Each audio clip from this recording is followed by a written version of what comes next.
Bonjour et bienvenue. J'avais envie de te parler aujourd'hui de pouvoir, d'essayer. Je m'appelle Delphine Morat et je suis tisseuse de rêves. Aujourd'hui, c'est de parler à quel moment on donne son pouvoir à l'autre.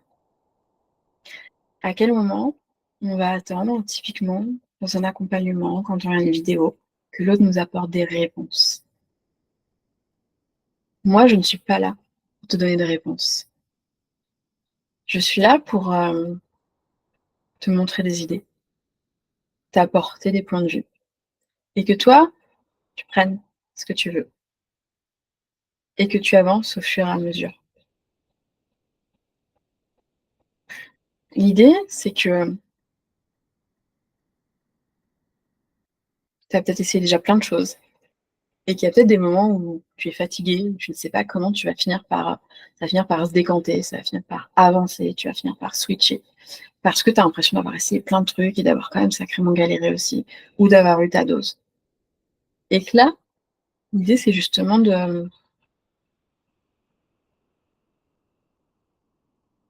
d'accepter tout le cheminement que tu as fait, d'accepter toutes les expériences que tu as eues, tout ce que tu as essayé, tout ce qui a peut-être pas fonctionné et tout ce qui a sans doute fonctionné aussi. De voir l'évolution que tu as eue.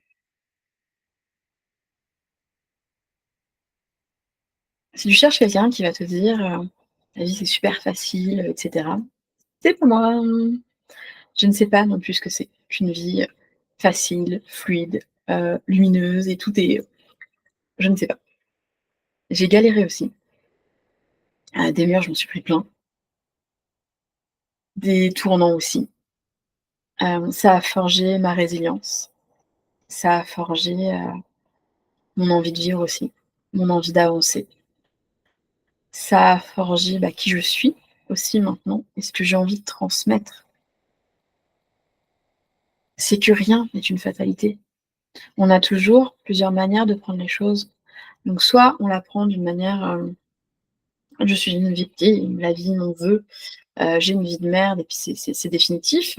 J'ai déjà tout essayé et je ne peux rien faire d'autre». Soit on peut se dire: «OK,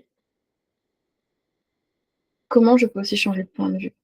Quelle partie en moi se satisfait de cette situation ou de ce discours?»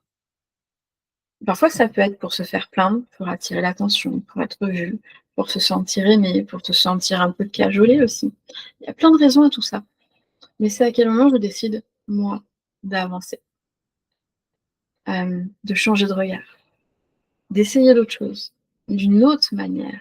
Et peut-être aussi de ne pas fuir, peut-être d'aller voir aussi certaines blessures ou certaines petites parties de nous qu'on a essayé de compresser. Peut-être c'est aussi d'essayer d'arrêter de se changer à tout prix. Parce qu'en fait, on est tous parfaits comme on est et moi longtemps j'ai cru que mes émotions c'était quelque chose de tellement, pas bien et en fait et ça c'est ce que m'a aussi apporté, l'human design mais tout le cheminement aussi que j'avais fait avant, c'est, l'human design m'a apporté cette, autorisation. Quand je regarde mon thème, je fais: «Ah oui, il y a de l'émotionnel».